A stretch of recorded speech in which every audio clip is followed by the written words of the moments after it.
तो third method है आपका फ्रॉम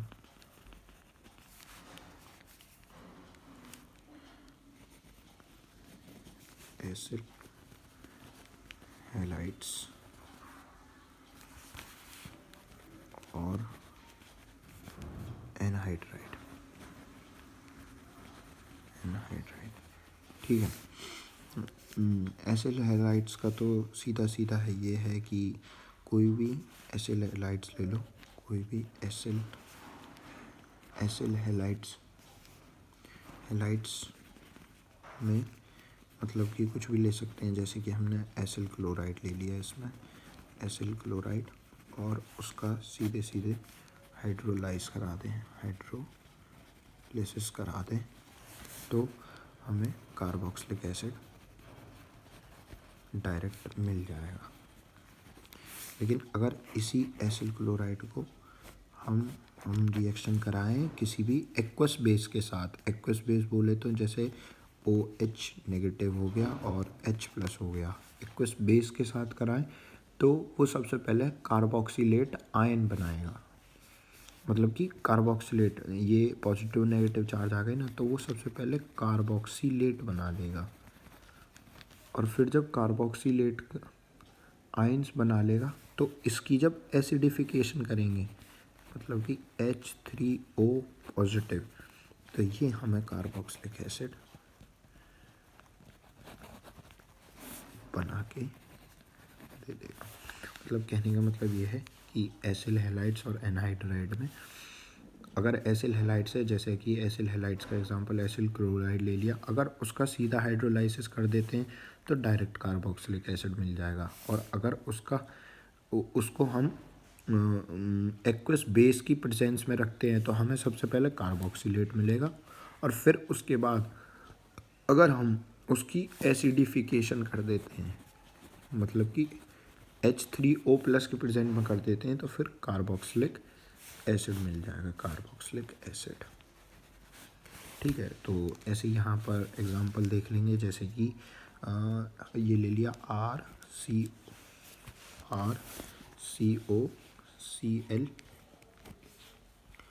RCOCl का अगर सीधे सीधे हाइड्रोलाइज कराएंगे तो हमें RCOOH प्लस Cl नेगेटिव, ये हमारा कार्बोक्सिलिक हो गया और ये हमारा बाई प्रोडक्ट हो गया।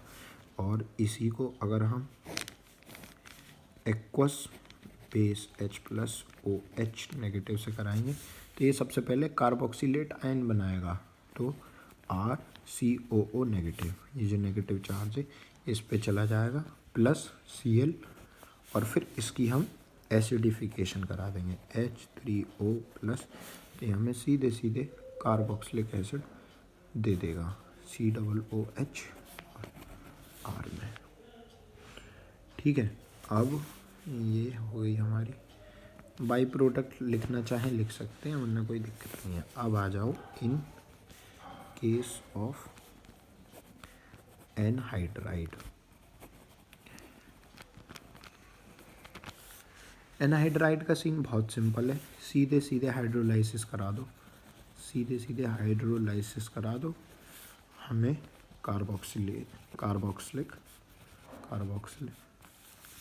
कार्बोक्सिलिक एसिड मिल जाएगा। सीधे सीधे करा दो हाइड्रोलाइसिस। जैसे कि कोई भी एनहाइड्राइड उठा लो, जैसे कि C6H5O, C6H5CO, यहाँ लिख देता हूँ C6H5CO का होल ट्वाइस, इसका हाइड्रोलाइसिस करा दें तो हमें मिल जाएगा 2C6H5C11OH। ये मैंने जो लिया है, ये लिया है C6H5 हो गया तो बेंजोइक हो गया, तो ये लिया है मैंने बेंजोइक एनहाइड्राइड, और हाइड्रोलाइसिस कराने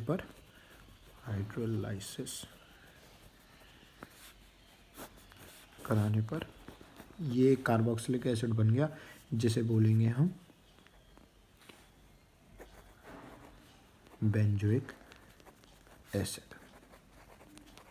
ठीक है, यह हमारा ये रिएक्शन एनहाइड्राइड से है। एक बार रिकैप करेंगे क्या क्या है। तो फ्रॉम एसिल हैलाइड से एनहाइड्राइड है, तो एसिल हैलाइड्स को में से कोई भी एसिल क्लोराइड ले लिया, उसको हाइड्रोलाइसिस करा देंगे तो डायरेक्ट कार्बोक्सिलिक एसिड मिल जाएगा। और अगर उसी चीज़ को हम किसी एक्वस बेस में रखेंगे OH या H+ में, तो वो कार्बोक्सिलेट बनाएगा। फिर उसका अगर एसिडिफिकेशन कर देते हैं, मतलब कि एसिड को अलग कर देते हैं, तो कार्बोक्सिलिक एसिड मिल जाएगा। जैसे कि फॉर एग्जांपल RCOCl, ये हमने एक एसिल क्लोराइड ले लिया, फिर H2O मतलब कि हाइड्रोलाइसिस कराया तो सीधे हमें कार्बोक्सिलिक एसिड मिल गया। और अगर एक्वस बेस से कराया तो सबसे पहले कार्बोक्सिलेट मिला, फिर Cl इसका बाई प्रोडक्ट, और फिर H3O+ मतलब कि एसिडिफिकेशन कराई तो हमें कार्बोक्सिलिक मिल गया।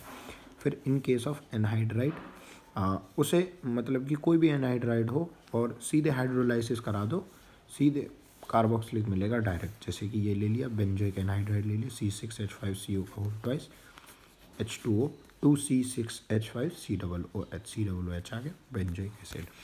अब एक फोर्थ प्रिपरेशन और है हमारी। फोर्थ प्रिपरेशन है फ्रॉम एस्टर्स।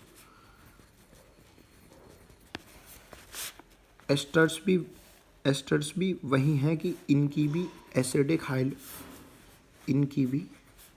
एसिडिक हाइड्रोलाइसिस करा दो।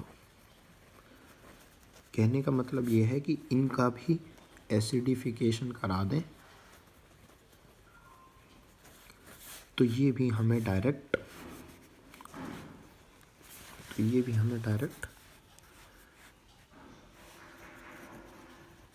कार्बोक्सिलिक एसिड फॉर्म करा देंगे। कोई बेंजीन रिंग ऐसे, और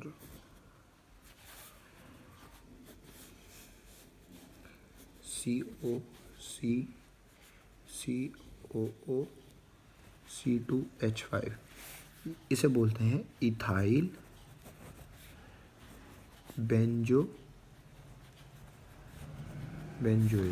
ठीक है,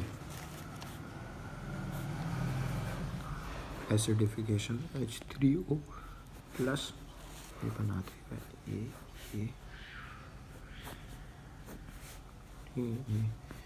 इधर से ये COOH+ C2H5OH बेंजोइक एसिड बना देगा। ठीक है, अब इसकी एक बहुत ख़ास बात यह है ईस्टर्स की, ये हमारा जो है वो है रिवर्सिबल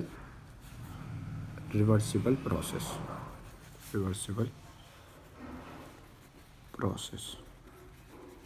इसका मतलब ये है कि अगर इथाइल बेंजोएट से की एसिडिफिकेशन करते हैं तो वो हमें बेंजोइक एसिड दे देगा, और अगर बेंजोइक एसिड की भी एसिडिफिकेशन करते हैं वापस से तो वो हमें इथाइल बेंजोएट दे देगा। तो इसका मतलब ये रिवर्सिबल है, इससे हम इसे बना सकते हैं और इससे वापस से इसे बना सकते हैं। जैसे कि एग्जांपल ले लें कि वाटर से आइस, और आइस को फिर से फ्रीज कर दो, आइस को मेल्ट करा दो तो फिर से वाटर, और फिर से फ्रीज कर दो तो फिर से आइस।